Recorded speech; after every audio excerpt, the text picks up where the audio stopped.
Hey guys, it's Josh and Alex with CrossFit Bro Bridge, CrossFit St. Landry, and we wanted to do a little quick video on a couple different movements.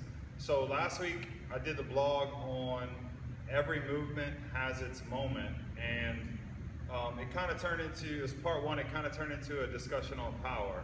And I was going to lead into part two, and as I started to write that, I realized how long it was trying to describe this to you. So what we're talking about is like every movement that we do, especially the cyclical movements in CrossFit, we need to be able to kind of recover during the cycle. And in most of the movements that we have, or every movement that we have, there's this like super important portion of it where it actually costs more to put less energy into that portion. And so to try to explain all that, it got kind of wordy, but I want to show you what I'm talking about.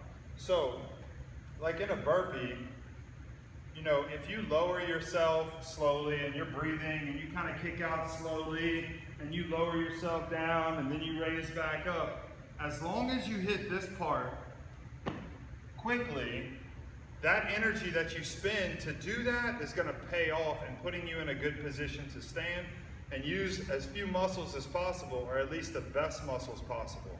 But if you go through that movement slimy and then you kind of come up, and it actually takes more energy to walk yourself out of the burpee. Now, I'm not talking about the one-legged competition thing, but that right there takes a lot more energy than if I would have just applied myself for a small portion of time and gotten a lot of work done.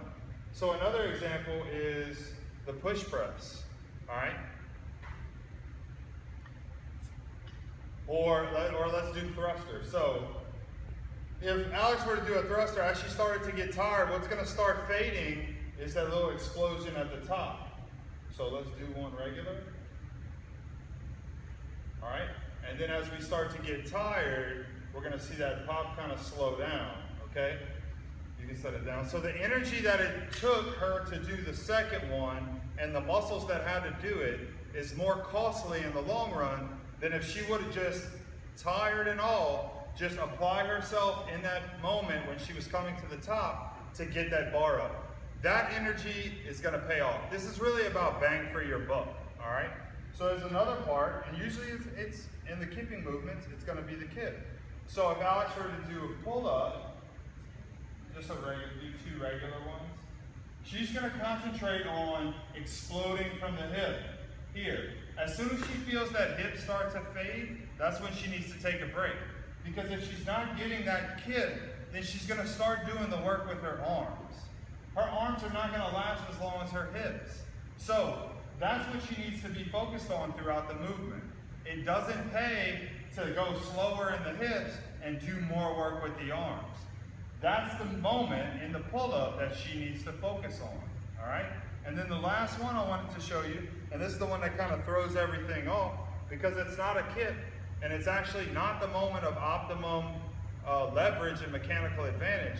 But in our squat, it's kind of the same thing.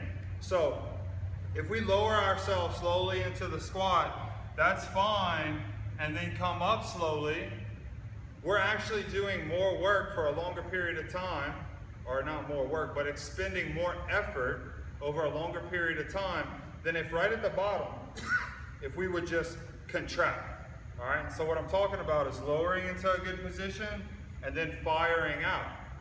That way when I'm doing this movement in a cycle, I can kind of recover through this part, explode here, and then kind of recover through this part, all right?